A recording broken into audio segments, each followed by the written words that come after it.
Audiolibro: El Corán y las mujeres, una lectura de liberación. Autoría de Asma Larambet. Sobre la autora. Nacida en Rabat, Marruecos, Asma Larambet, casada y con un hijo, es médico de formación. El hecho de ser esposa de diplomático le ha permitido vivir varios años en diversos países de América Latina y ejercer como médico voluntario en hospitales públicos. Actualmente reside en Rabat, donde ejerce como hematóloga en el Hospital Universitario Ibn Sina. Junto a su amplia reflexión en torno a la mujer en el Islam, la autora trabaja actualmente en un proyecto de relectura de los textos desde una perspectiva femenina y en el marco de un grupo de investigación en torno a la mujer musulmana. Asma Larambet es asimismo autora de numerosos artículos sobre el Islam y la mujer, y de 2 libros, el primero titulado Simplemente musulmana y el segundo Aisha, esposa del profeta, o El Islam en femenino, ambos publicados por la editorial Tawhid. Es coautora de una obra colectiva publicada en Canadá bajo el título de Quebequeses y musulmanes codo con codo por la paz, publicado por la editorial Landcott. Prefacio. Encuentro con unas musulmanas diferentes. La periferia parisina.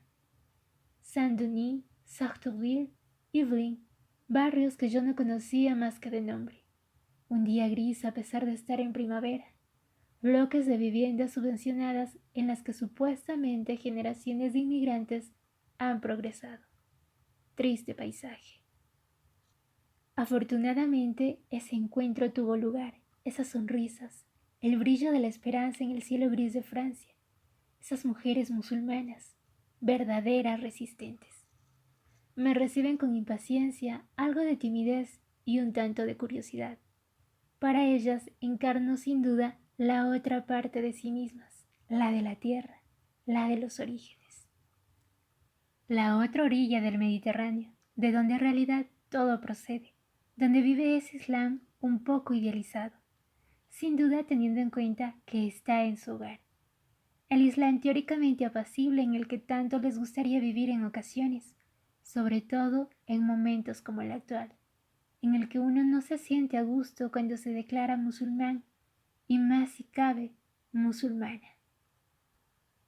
Por lo visto, conmigo tuvieron la sensación de recibir una bocanada de aire fresco, tal como me comenta una de ellas. Pero si ellas supieran que fueron ellas las que justamente me cautivaron con su energía, su sensatez, su lucidez. A pesar de que en su mayor parte eran muy jóvenes, cada una de ellas poseía una trayectoria vital que había conducido a una gran madurez. Los reveses de la vida nos hacen madurar a pasos agigantados, y precisamente esas caras, esas sonrisas y esas miradas dejaban traslucir las huellas profundas que les habían producido tantos reveses. Cuántas vivencias, relatos, andaduras en los que vivir la fe día a día se convierte en una lucha incesante y en ocasiones en verdadera aflicción. Pero también cuánta dignidad, realismo y humildad. Su lucha.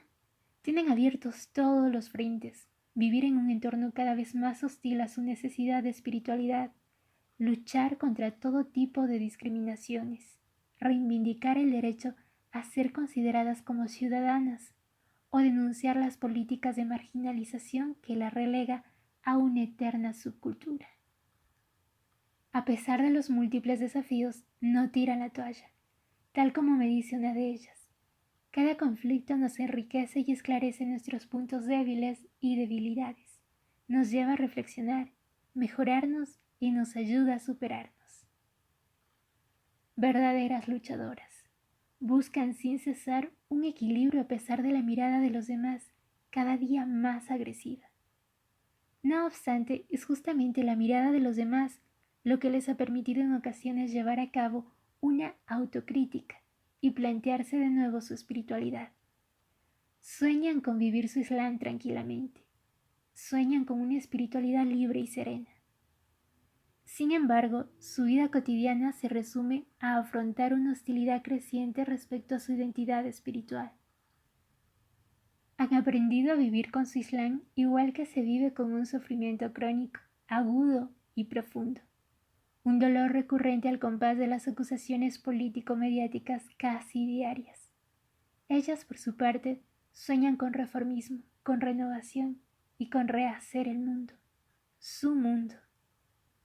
Por su parte, un tradicionalismo esclerosado se evidencia en su entorno y en el seno de una comunidad que se busca a sí misma desesperadamente. El debate es apasionado, frenético, de gran calado intelectual, asimismo, ya que las reivindicaciones son legítimas y las críticas fundadas en vista del arcaísmo de los musulmanes.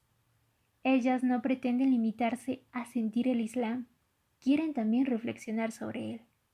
Apasionadas ciertamente, pero más allá del Islam pasión que sienten, su búsqueda de espiritualidad es también una búsqueda de sentido y reconocimiento. Es lo que les permite vivir situaciones sociales en ocasiones muy complejas con una gran dosis de realismo y sensatez. Su trabajo sobre el terreno es impresionante, pero desde su punto de vista insuficiente. Como me recordaba otra de ellas, me decía, aparte de una nueva reflexión intelectual musulmana que ya está en marcha, lo que necesitamos imperativamente ahora es ponerla en práctica sobre el terreno. Su lema, un compromiso sin descanso con respecto a su fe y su identidad, pero sin olvidar su ciudadanía francesa, de la que desean gozar plenamente, sin rodeos y sobre todo sin chantajes políticos. Conscientes de que el debate sobre el velo, la mujer y el Islam no es más que una estrategia mediático-política que pretende instrumentalizarlas para mejor estigmatizarlas. Han superado la fase de la culpabilidad provocada por ese sentimiento de desequilibrio interno, fruto de pertenecer a dos culturas a las que aparentemente todo separa. En virtud de su fe, al parecer ya han conciliado las dos y quieren además apropiarse una cultura propia, plural, fecunda, abierta a todos los valores universales. Cuántos retos y caminos por andar, cuántas negativas, batallas, humillaciones, barreras psicológicas que afrontar, sufrir y vivir. ¿Tendrán fuerza de voluntad para llegar hasta el final? La fuerza de voluntad de no sucumbir a la tentación omnipresente de renunciar, dimitir, de abandonarlo todo, como tantas otras. Las dejarán llevar a cabo su proyecto, vivir su Islam en armonía y gozar de sus derechos cívicos, o por el contrario, lograrán desanimarlas, sacarlas de sus casillas y convertirlas en rehenes. Rehenes de una confrontación ideológica cuya principal connotación es la de un racismo que no se declara como tal. Con estas líneas quisiera expresarles mi admiración por su trabajo, por su tesón, por su lucha que en parte es también la mía y la profunda emoción que me produjo haberlas conocido, mi deseo de verlas mantener su compromiso. Sobre todo quisiera animarlas a seguir con la misma tenacidad. Si existe un dinamismo en el Islam hoy, es también gracias a ese trabajo de fondo, a ese espíritu de renovación, gracias a todas esas luchas. Tanto en el mundo islámico como en el occidente, el mismo hálito de espiritualidad, de libertad y de esperanza conmueve los corazones y las voluntades. Este libro se lo dedico a esas musulmanas francesas, a esas resistentes en la sombra que conocí una primavera del año 2004 y que me han inspirado a este trabajo de relectura que espero con suma humildad les pueda ser de alguna utilidad en su lucha. Azor, Hanan, Malika, Nurgen, Hadija, Alois, Naila, sin olvidar a Amira, la princesa tunecina, Fatema, Aisha y las otras, de las que no me acuerdo del nombre, pero cuyo recuerdo está grabado en mi memoria para siempre. Que Dios os bendiga a todas. Introducción. ¿A qué liberación nos referimos? Hace ya tiempo que la cuestión de la mujer musulmana es rehén de dos percepciones opuestas, la de una visión musulmana conservadora muy rígida y la de una visión occidental etnocéntrica e islamófoba.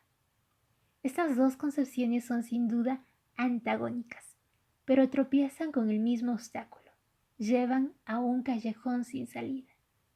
Es prácticamente imposible concebir un debate, aunque no sea más que preliminar, entre los partidarios de las dos concepciones, mientras ambos estén cegados por sus respectivas certezas. La mujer musulmana, víctima durante siglos de estancamiento y decadencia, continúa sobreviviendo hoy en un sistema social que en diferentes grados la mantiene oprimida con justificaciones religiosas. En el mundo islámico se admite raramente esta afirmación, donde con frecuencia se acusa al otro de querer socavar y corromper el tejido social de valores morales y cuyo principal garante es la mujer.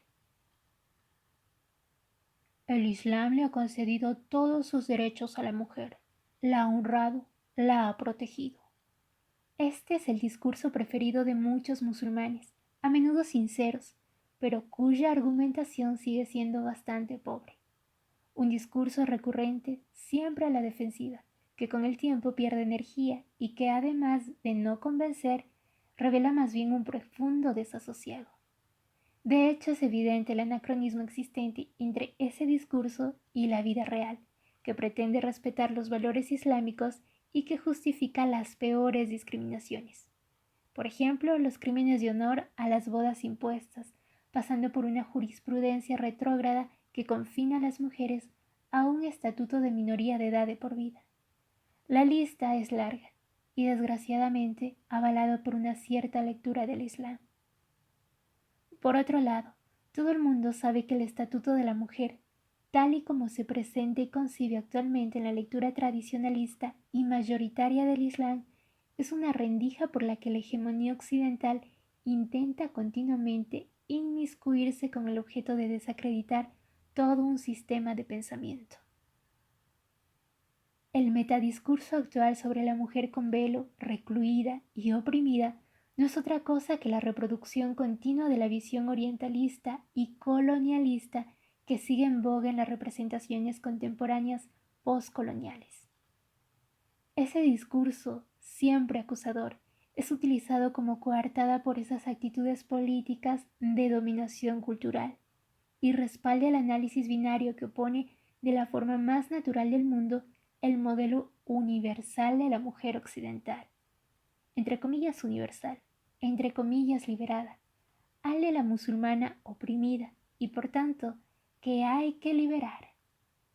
La oposición de esos dos modelos permite mantener la categorización de la mujer musulmana como ciudadana de segunda clase y sobre todo de utilizarla como símbolo de rechazo a la modernidad, la civilización y la libertad.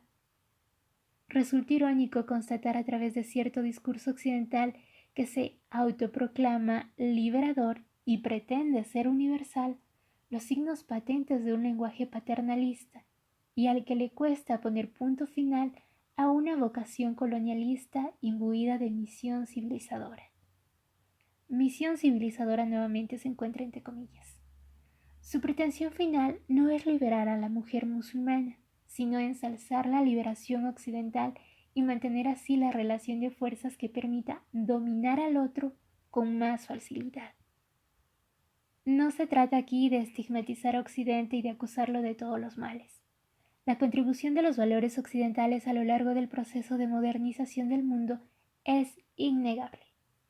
La crítica se dirige más bien a una cierta corriente de pensamiento que en nombre de su concepción de lo universal pretende poseer el monopolio de la modernidad y de la verdad. Tampoco se trata de negar la existencia de la cultura de opresión hacia la mujer en el mundo islámico, sino más bien de denunciar lo que cierta visión occidental hegemónica quiere hacer de esa cultura esencializándola a ultranza. Esa visión occidental que concibe a la mujer musulmana en bloque y que proclama la supremacía de las normas y los valores occidentales, únicos capaces de, entre comillas, liberar a esas pobres musulmanas. Muy a su pesar, al final es la mujer musulmana la que se queda prisionera entre esas dos visiones diametralmente opuestas. prisionera de un discurso que en ambos casos hace abstracción de su persona, de sus aspiraciones y de su voluntad. Entre un pensamiento islámico enclerosado que lucha con todas sus fuerzas por mantener los parapetos que rodean la problemática femenina y cierta ideología occidental a la que le gusta denigrar el Islam a través de la misma problemática. Resulta difícil imaginar una tercera vía con la que sacar a la mujer musulmana de semejante callejón ideológico sin salida. El contencioso entre la mujer y su supuesto estatuto en el Islam es rudo y difícil de negar. Pero, ¿de qué se trata en realidad? ¿Es el aspecto religioso, entendido como sistema de valores, el que la oprime? ¿O se trata más bien de una realidad social y colectiva la que se adueña del aspecto religioso para reformularlo y atendiendo a una representación jerárquica según sus intereses, le permiten afirmar aún más el poder? No hay duda de que la religión, cuando se inscribe en un orden social con unas pautas sexuales preexistentes, acaba confundiéndose, quiera o no, con él. Del mismo modo, es evidente que tenemos derecho a preguntarnos y mostrar nuestra perplejidad ante la contradicción existente entre el mensaje espiritual del Corán y la realidad de los musulmanes. Por un lado, el Islam es portador, como el resto de las religiones monoteístas, de un mensaje de paz, amor y justicia. Un mensaje que emana de un Dios que al crear a los seres humanos, hombres y mujeres, los ha hecho ineluctablemente libres, iguales y dignos. Por otro lado, la interpretación tradicionalista de esta religión parece contribuir a cierto predominio del hombre en el aspecto social y aparece, por tanto, como uno de los principales vectores de discriminación de la mujer. En la mayor parte de las interpretaciones coránicas encontramos los mismos esquemas clásicos de dominación masculina en los que las mujeres son apartadas, excluidas en nombre de la religión. Es comprensible que las diferentes interpretaciones religiosas puedan verse influidas por los contextos geopolíticos que las han visto nacer y por los medios sociopolíticos que las han producido. Sin embargo, lo que ya no es tan comprensible es que a la larga estas interpretaciones se hayan convertido en elementos inmutables y completamente impermeables a toda reflexión crítica. Interpretaciones que han ocultado el sentido profundo del mensaje y que con el tiempo se han convertido en barreras infranqueables para todo aquel que desea acceder al dinamismo inicial del texto y buscar en él las respuestas a las exigencias de la época en la que vive. La confusión es tal que resulta extremadamente difícil distinguir lo que es propiamente el texto sagrado de lo que constituye la interpretación humana subjetiva. Ahora bien, entre el espíritu humanista del Corán que ensalza al ser humano insan sin distinción de sexo y algunas interpretaciones clásicas desdeñosas con las mujeres, existe un equívoco fundamental que hace que los musulmanes vivan tan alejados de sus referencias espirituales. El mensaje espiritual es, tal como lo describe el Corán en numerosos pasajes, una rememoración que consiste en despertar en el ser humano el lado más noble de su conciencia, con el objetivo de mantenerlo en constante proximidad con su Creador. Y a través de este recuerdo se crea la íntima convicción de la existencia de la justicia divina. No hay nada en el texto coránico que pueda justificar o avalar semejante discriminación de la mujer. Es precisamente esta convicción que emana de la profunda fe, pero que tanto le cuesta concretizarse en nuestra realidad musulmana, la que habría que reformular y poner en práctica en la vida cotidiana. Ahí es donde el pensamiento islámico debería evolucionar para redefinirse, repensarse y realizar la distinción necesaria entre el mensaje espiritual y ciertas interpretaciones que han bloqueado el texto y a veces matado la palabra. Es lo que está sucediendo hoy. Si Dios quiere, en el mundo musulmán en el que están naciendo las premisas de un cambio sereno y meditado. A pesar de que se pueda constatar un caos bastante generalizado en el conjunto del mundo musulmán, es posible también entrever la aparición, aunque tímida, de un discurso innovador que intenta reformar un pensamiento religioso empobrecido y prácticamente focalizado en su vertiente moralizadora. En efecto, es reconfortante constatar la emergencia de un pensamiento islámico que, aunque ciertamente minoritario y a tientas, contribuye a establecer nuevos espacios en los que el debate religioso puede evolucionar sin, por tanto, perder el alma.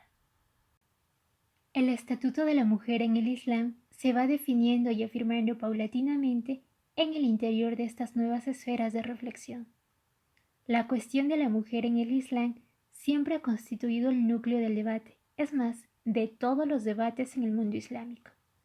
Sin embargo, la novedad ahora es que, en el seno de esta efervescencia intelectual, algunas mujeres musulmanas intentan hacerse con la palabra y reapropiarse así de eso que siempre ha estado en manos de los hombres, su propio destino. De hecho, no pocas intelectuales musulmanas residentes en sociedades musulmanas o en Occidente, y gracias a sus investigaciones académicas, sociales y teológicas, y sobre todo en nombre de su fe, ponen en tela de juicio gran parte de los prejuicios que existen en torno a esta cuestión. No están de acuerdo con el análisis clásico que estipula que la desigualdad entre hombres y mujeres y su corolario de medidas discriminatorias son parte inherente del texto sagrado.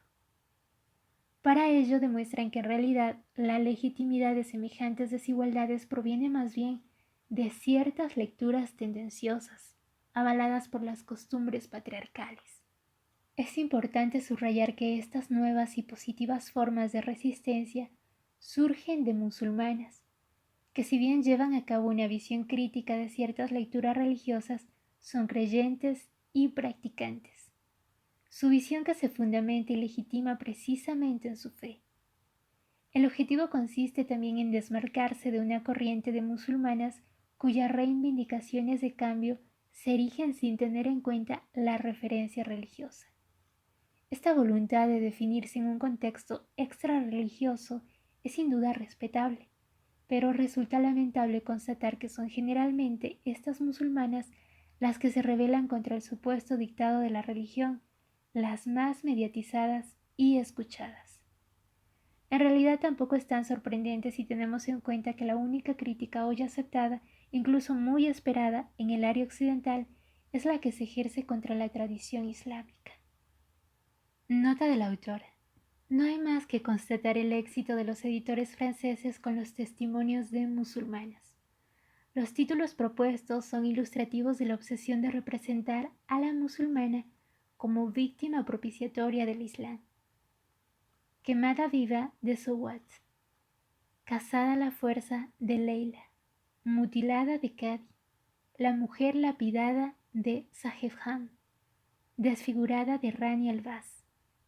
Nací en un harén de Choga Regina, casi todos ellos publicados a lo largo de 2005. Fin de la nota de la autora. La originalidad de esta nueva forma de contestación femenina en el Islam, que habría de recordarlo, es objeto de una indiferencia notoria en Occidente. Reside en que se conforma en el interior y en nombre de la tradición islámica. Este movimiento está integrado por musulmanas que se implican en nombre de sus convicciones en un proceso de crítica de ciertas lecturas misóginas del Islam y ponen en tela de juicio las lecturas que legitiman la condición subalterna de la mujer en las sociedades islámicas. Algunas las han denominado las contestatarias del interior. En realidad se trata de un proyecto intrínseco a las enseñanzas coránicas y reivindica, a partir de estas mismas enseñanzas, la promoción de una ética igualitaria, teoría y práctica. Lo que está en juego en este debate es una nueva lectura del texto sagrado, una lectura adaptada a nuestro contexto y a una realidad humana en constante evolución. Una lectura que sea fiel al principio básico del Islam, según el cual el mensaje del Corán está dirigido a todo el género humano, de cualquier época y lugar.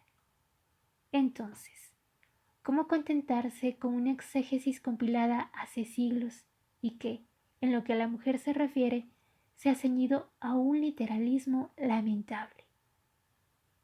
¿Por qué seguir encerrándose en lecturas consuetudinarias si bien el texto posee, en sus principios fundamentales, amplias latitudes para que cada realidad social pueda adaptarse y encontrar una referencia sin dificultad?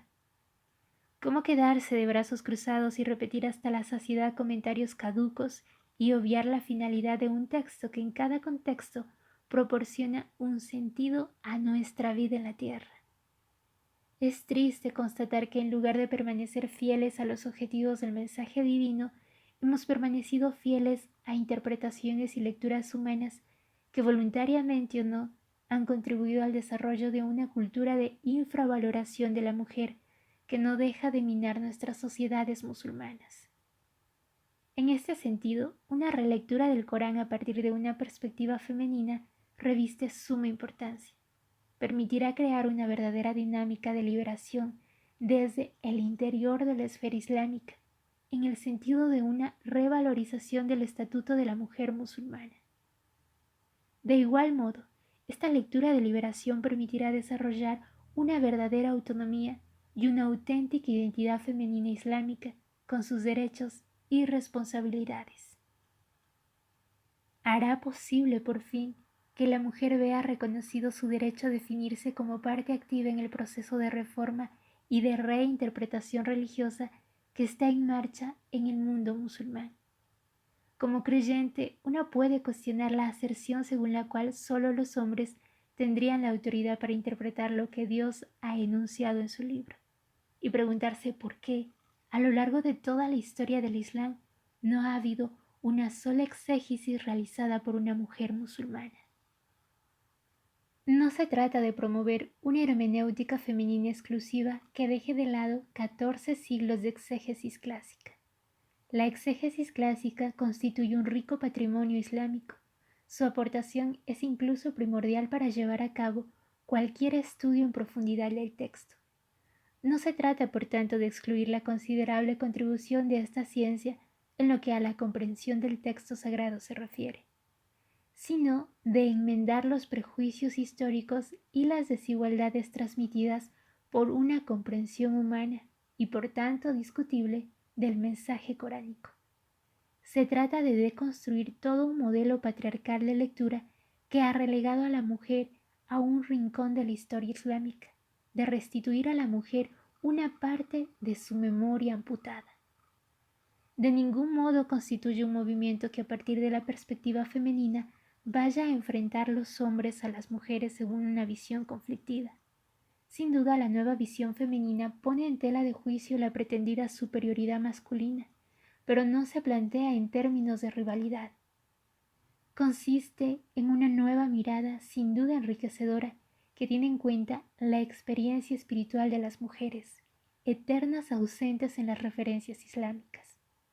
Si bien es cierto que la espiritualidad no tiene sexo, no es menos cierto que existe una determinada experiencia de relación con Dios, percibida de forma distinta por las mujeres que por los hombres.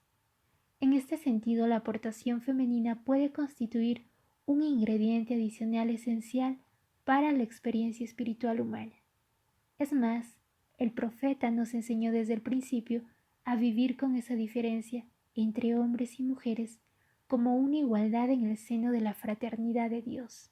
De ahí que desde hace tiempo algunos hombres musulmanes se hayan implicado en este proyecto reformista de relectura y de liberación de las mujeres, de acuerdo con los principios del Islam. Un proyecto que nace de la firme creencia en la justicia divina y en la equiparación de todos los humanos. Una creencia que inspira en el creyente, ya sea hombre o mujer, un espíritu crítico hacia cualquier forma de servidumbre. Y negarse a aceptar la servidumbre de la que son víctimas las mujeres musulmanas supone un acto de devoción, de piedad y fidelidad hacia el Creador.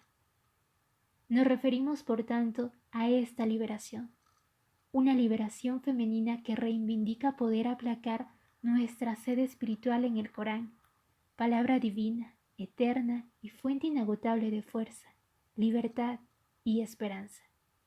Una liberación en la que lo más importante es la autenticidad en el mundo interior y la probidad. Una liberación femenina que no ha de adaptarse a ningún modelo en boga, que no pretende ser ni obligatoriamente occidental ni típicamente oriental, sino autónoma e independiente. Una liberación femenina que debería ser libre de elegir su camino, de escribir su historia y de definir sus propios espacios de libertad. Una liberación aferrada a sus lazos espirituales, pero abierta a la riqueza humana y dispuesta a compartir con los demás, todos los demás, los verdaderos valores universales de ética y justicia. En el principio, habría que remontarse al principio del todo, al relato de la creación humana. La historia universal y el acervo popular están marcados de manera indeleble por una misma y única creencia que trasciende el tiempo, el espacio cultural, los dogmas religiosos y la historia de las civilizaciones. Esta creencia estipula que Adán, o Adán, como hombre, fue la primera criatura de Dios y que Eva, la mujer, fue creada a partir de una costilla de Adán. Esta verdad ya legendaria se ha convertido en el mito fundador de la inferioridad de la mujer y son bien conocidos los efectos desastrosos de este tipo de conceptos a través de la historia de la humanidad. Es innegable que la afirmación de la inferioridad de la mujer con respecto al hombre encuentra su origen en los postulados teológicos, muy arraigados en las mentalidades tanto de las culturas de tradición judeo-cristiana como de la musulmana. Sin entrar en detalles metafísicos, los principales postulados con ligeras diferencias se encuentran en los textos interpretativos de la tradición religiosa de los tres monoteísmos. Estos se pueden resumir a grandes trazos, a través de tres elementos recurrentes en la historia religiosa universal. El primero consiste en la idea de que la mujer fue creada a partir de una costilla de Adán, lo que viene a significar que su creación es secundaria. Adán, el hombre, es considerado por tanto como la norma o el representante del ideal humano. La segunda es aquella que pretende que Eva fue la causa de la expulsión de Adán del paraíso, dado que fue ella la que siempre, según esta visión tan popular, incitó a Adán a transgredir las instrucciones de Dios y a probar la fruta prohibida. De esta manera se convirtió en la instigadora del legendario pecado original. El tercer y último postulado es aquel que sostiene que la mujer no solo fue creada a partir de Adán, sino para él. Matiz importante. A partir de ahí se ha propagado la cultura de la subordinación de la mujer, que ha encontrado su legitimidad en cierto discurso religioso. Hoy, la mayor parte de los exégetas cristianos consideran el relato de Adán y Eva como puramente simbólico, y no pocos teólogos realizan una lectura diferente de las interpretaciones tradicionales. De igual manera reconocen la existencia de numerosas contradicciones contenidas en la Biblia y refutan la interpretación clásica que consideran literalista. En lo que al Islam respecta, o más bien al propio texto coránico, esta imagen de la concepción de Eva a partir de la costilla de Adán no existe. Sin embargo, es sorprendente constatar hasta qué punto los distintos comentarios, obras religiosas y a partir de ahí la representación colectiva musulmana se han visto impregnados de la versión tradicionalista judeo-cristiana. En el Corán, numerosas aleyas ilustran una concepción bien diferente a la que existe hoy. En primer lugar encontramos una azora central, la titulada Al-Nisa, las mujeres, que dice de la siguiente manera. Antes de continuar con la lectura, hago un paréntesis para comentar que no sé cómo se pronuncian los siguientes términos, así que pido disculpas si los llevo a pronunciar mal. Acabo con este paréntesis y prosigo con la lectura. Hombres, temed a vuestro Señor, que os ha creado de una sola persona, Nafsun Wahida, de la que ha creado a su cónyuge, Zawijaha, y de los que ha diseminado un gran número de hombres y mujeres. Fin de la cita. Es de suma importancia redefinir la terminología utilizada en el texto coránico relativa a la creación, dado que los términos clave de esta ley son interpretados en la mayoría de los casos de acuerdo a un esquema clásico de jerarquización de la creación humana. En este sentido, en los comentarios clásicos el término nafsun wahida designa a Adán como ser masculino y Zauch a su esposa. No obstante, un estudio más estructurado muestra que el término nafs, femenino en árabe, hace referencia a un conjunto de vocablos que según el sentido del texto podríamos traducir por persona, individuo, alma, esencia, materia, espíritu o incluso hálito de vida. Por su parte, el término zauj designa tanto al cónyuge como el par o la pareja. Se utiliza a menudo para hablar del esposo o la esposa indistintamente. A pesar de que gramaticalmente sea masculino, se puede usar tanto para el hombre como para la mujer. En el Corán aparece para designar a la pareja, ya sea humana o de animales. Es lo que enuncia en esta ley. Por ejemplo, todo lo creamos por parejas. Sawi Jain. Fin de la cita. A pesar de eso, no pocos ulemas identifican el término nafs como Adán, en su calidad de hombre o macho, y Zauch como esposa, lo que según semejante lógica refuerza la representación clásica masculinizada del origen de la creación. Dado que Adán es un hombre, el término Zauch evocado por el Corán en esta ley correspondería por tanto a la otra parte, la femenina, es decir, Eva o Hawá. Si tenemos en cuenta que los primeros exégetas se nutrieron del patrimonio religioso preislámico para establecer sus interpretaciones, podemos comprender por qué la leyenda de la creación de Eva a partir de una costilla de Adán fue ampliamente difundida y de ahí reconocida por los sabios musulmanes. Partiendo de este postulado y con la ayuda de algunos hadices, los comentadores clásicos dedujeron que Eva fue engendrada a partir de una costilla de Adán. Sin embargo, y para empezar, se puede constatar que en el Corán Eva o Hawa no aparece mencionada por su nombre. El significado de Zauj, cónyuge, depende del sentido de la leya o siyak al-aya, según la concordancia y la orientación a la leya. El término cónyuge hace referencia tanto al hombre como a la mujer, y en algunos casos, como sucede en esta importante aleya, posee un significado totalmente ambiguo, quizás para enfatizar esa voluntad divina de trascender el género en lo que a la primera concepción humana se refiere. Por otro lado, no existe afirmación coránica alguna que precise que el Adán de esta primera creación fuera macho, y menos que Eva saliera de una de sus costillas. Algunos sabios musulmanes clásicos y contemporáneos ponen en tela de juicio e incluso refutan semejante tipo de interpretación que desde su punto de vista se ha visto ampliamente influida por los antiguos textos escrituarios. Estos pensadores consideran más bien que el término Adán es a menudo utilizado en el Corán con el significado de ser humano o género humano.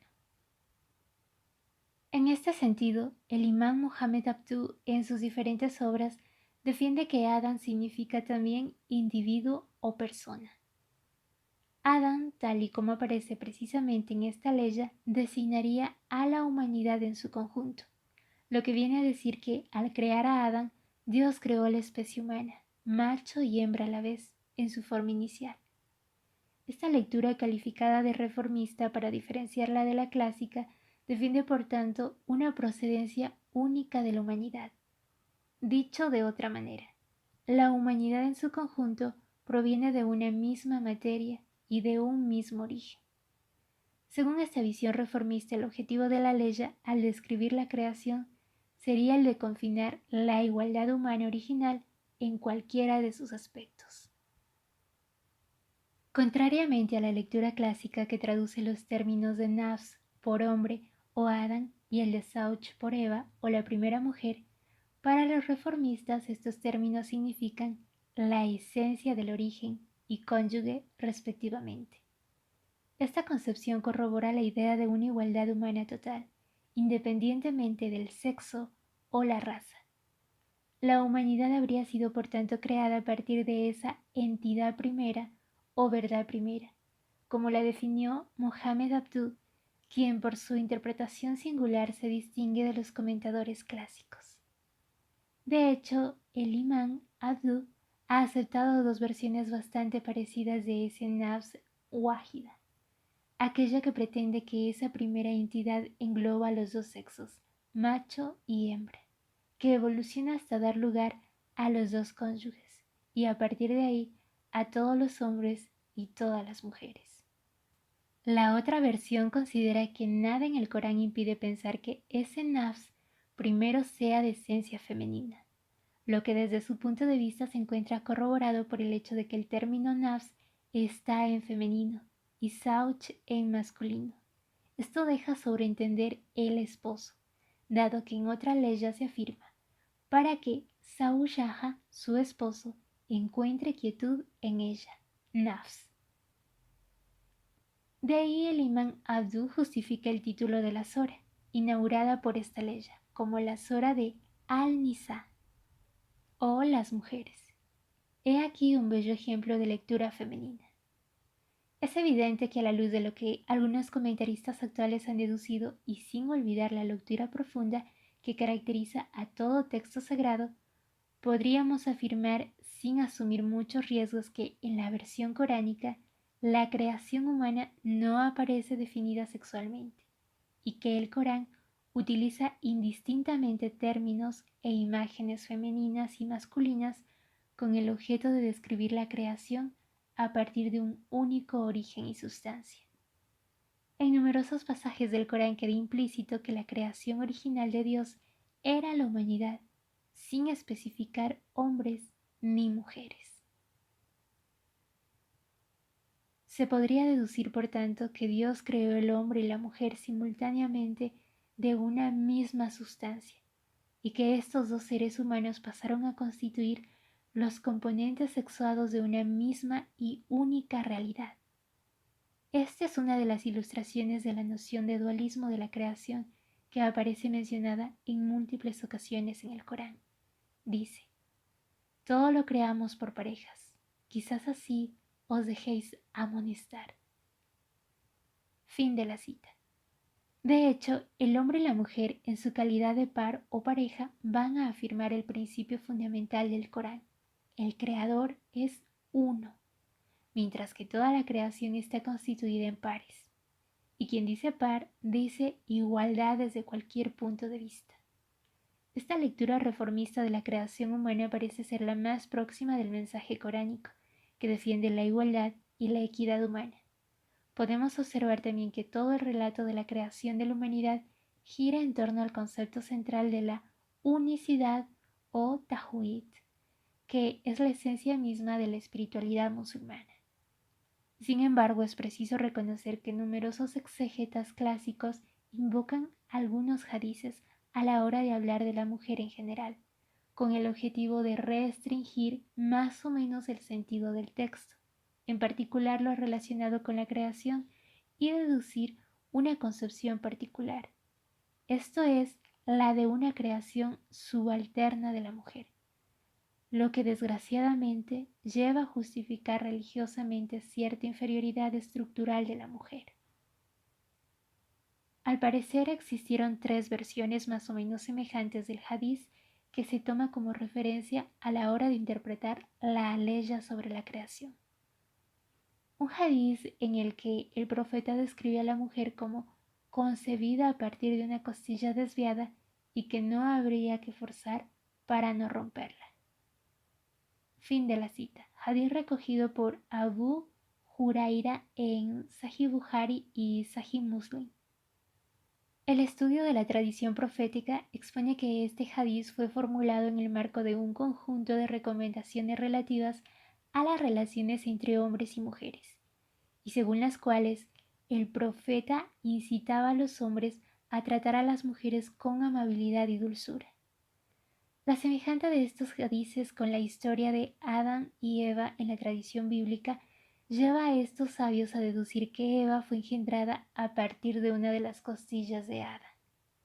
Podemos decir de paso que los hadices en cuestión no evocan de ninguna manera a Adán. Esta interpretación se encuentra en la mayoría de las obras clásicas de Tafasir, mientras que, como hemos visto, el Corán no lo menciona. Es más sorprendente si cabe esta identificación hecha por la tradición del profeta del mito judeo-cristiano, en tanto en cuanto el hadiz en cuestión fue enunciado en el marco de un conjunto de consejos dados por el profeta a sus compañeros en el viaje del adiós, peregrinación, en el que, por otro lado, el objetivo principal era recomendar a los hombres tratar bien a las mujeres. El hadiz acaba con la famosa advertencia dirigida a los creyentes: sed buenos con vuestras mujeres. Fin de la cita. La utilización de la costilla como imagen, una vez más, el profeta no habla de la costilla de Adán. Es, en realidad, una metáfora, utilizada de manera alegórica y muy apreciada por los árabes en aquella época, para recomendar a los hombres que se muestren delicados y buenos con las mujeres. Es importante precisar que esos hadices no fueron evocados por el profeta para hablar del aspecto biológico de la creación humana, tal y como subrayan con razón algunos pensadores musulmanes contemporáneos. El objetivo consistía más bien en hacer evolucionar las tradiciones machistas de manera pedagógica. El profeta, tal y como era su costumbre, intentaba inculcar a sus compañeros las reglas del decoro y la consideración hacia las mujeres, así como suavizar un tanto las rudas costumbres de la época. Por tanto, es evidente que cualquier interpretación basada en estos hadices para argumentar la creación subsidiaria de la mujer y su infravaloración implícita solo puede ser errónea y ha de ser considerada como contraria a los principios fundamentales del Corán y de las enseñanzas del profeta. Este tipo de alegaciones, origen de toda una herencia universal de depreciación de la mujer, ha justificado durante mucho tiempo, y lo sigue siendo en no pocas culturas, la opresión y la humillación del sexo femenino. Un sabio tan famoso como el imán al-Razi considera que en la ley siguiente se encuentra la prueba de que la mujer ha sido creada para responder a las necesidades del hombre. Dice: y entre sus signos está el haberos creado esposas, azawayan, nacidas entre vosotros, para que os sirvan de quietud, y el haber suscitado entre vosotros el afecto y la bondad. Fin de la cita. En esta ley ya se encuentra la prueba de que la creación de las mujeres es equiparable a la de los animales, los vegetales y todo tipo de cosas beneficiosas. La creación de las mujeres es sin duda un verdadero favor hacia nosotros los hombres, y han sido creadas esencialmente para nosotros. Esto se explica por el hecho de que la mujer es débil, dada su constitución física, y que es simple y pueril como los niños. Fin de la cita de Al-Razi. Si la mujer ha sido creada por y para el hombre, entonces queda confirmada su inferioridad estructural y la necesidad de su sumisión. Este tipo de aseveración constituye un tema recurrente en el discurso religioso clásico y acaba por delimitar un marco ideológico en el que se inscribe la inferioridad de la mujer a través de una retórica de lo sagrado. Es triste ver hasta qué punto estos sabios, influidos negativamente por el ambiente sociocultural y ciertas tradiciones religiosas anteriores, avalan con sus interpretaciones respectivas toda una literatura que infravalora a la mujer y justifican la sumisión de la mujer al hombre en nombre del Islam.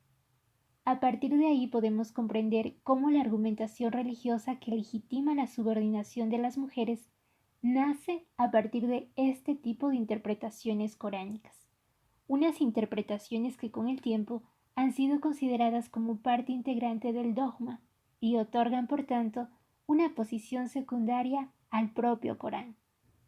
Es de sobra conocida en las otras tradiciones religiosas la inculpación de la primera mujer por haber causado la expulsión de Adán, el hombre, fuera del paraíso, y su imagen de tentadora es indiscutible. Toda una leyenda bien imaginada, con el árbol prohibido, la serpiente y Eva, símbolos de la tentación y de la expulsión del paraíso. Todo esto ha sido transmitido de generación en generación como si de un concepto religioso inmutable se tratara. Ninguno de estos elementos se encuentra en el Corán, ni tan siquiera en forma de alusión. Sin embargo, ciertos ilustres exégetas musulmanes enuncian este tipo de comentarios en sus obras de tafasir. Un exégeta de la fama de Al-Qurtubi menciona en sus comentarios que fue Eva la que sucumbió en primer lugar a la tentación de Satán, y que fue ella la que arrastró a Adán, de tal manera que se convirtió en la primera tentación para el hombre. Ahora bien, el Corán no incrimina de manera alguna a la primera mujer de la humanidad. Las aleyas no pueden ser más claras. La primera pareja humana es al parecer la responsable, y según la revelación, en ningún momento se ha tratado de atribuir la culpabilidad a uno u a otro. Este dice: dijimos, Adán, habita con tu esposa en el jardín y comed de él cuanto y donde queráis, pero no os acerquéis a este árbol, si no, seréis los impíos. Fin de la cita. Y fueron los dos los que sucumbieron a la tentación de Satán. Dice: pero el demonio les hizo caer, perdiéndolo, y les sacó del estado en que estaban. Fin de la cita. Después el Corán nos describe cómo ambos, arrepentidos de su desobediencia y consternados por verse expulsados, imploraron a Dios para que los perdonara. Esta falta, símbolo de la primera desobediencia humana, ha sido completamente absuelta por el Creador. Este es uno de los conceptos clave del Islam, donde el Creador perdona por completo al ser humano.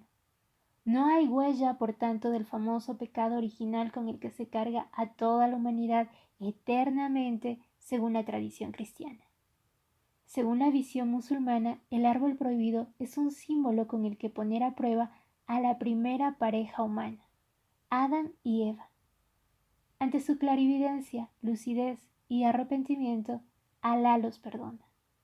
Y a partir de ahí se crea una especie de alianza entre Dios y los seres humanos, sellada a través de la primera pareja de la humanidad. No se trata de un pecado original, sino de un pacto original entre Dios y sus criaturas. Esta primera falta no ha sido inscrita eternamente en el destino de la humanidad de la misma manera que ha sucedido en las otras tradiciones religiosas. Dios afirma lo siguiente: nadie cargará con la carga ajena. Fin de la cita. No existe la noción de pecado en el sentido cristiano, y menos aún la de castigo divino y eterno al que se asocian la culpabilidad, el sufrimiento y la redención.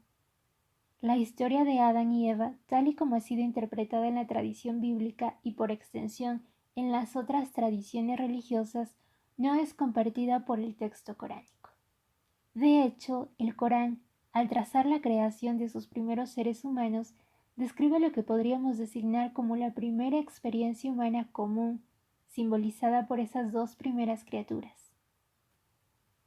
En primer lugar, Dios honró al género humano declarándolo jalifa en la tierra o legatorio de su conocimiento. Nota de la traductora: el término jalifa es a menudo traducido por vicario. Fin de la nota de la traductora. Tras esto, Adán y Eva fueron encumbrados al rango de los seres dotados de conocimiento, ante los que los ángeles, seres perfectos, se arrodillan. Los ángeles se arrodillan ante esta criatura humana puesto que Dios le ha infundido el conocimiento. El conocimiento se encuentra en el origen de la creación. Los humanos son superiores a los ángeles a pesar de la perfección de estos últimos, gracias al conocimiento, la razón y la inteligencia, cualidades inherentes al ser humano.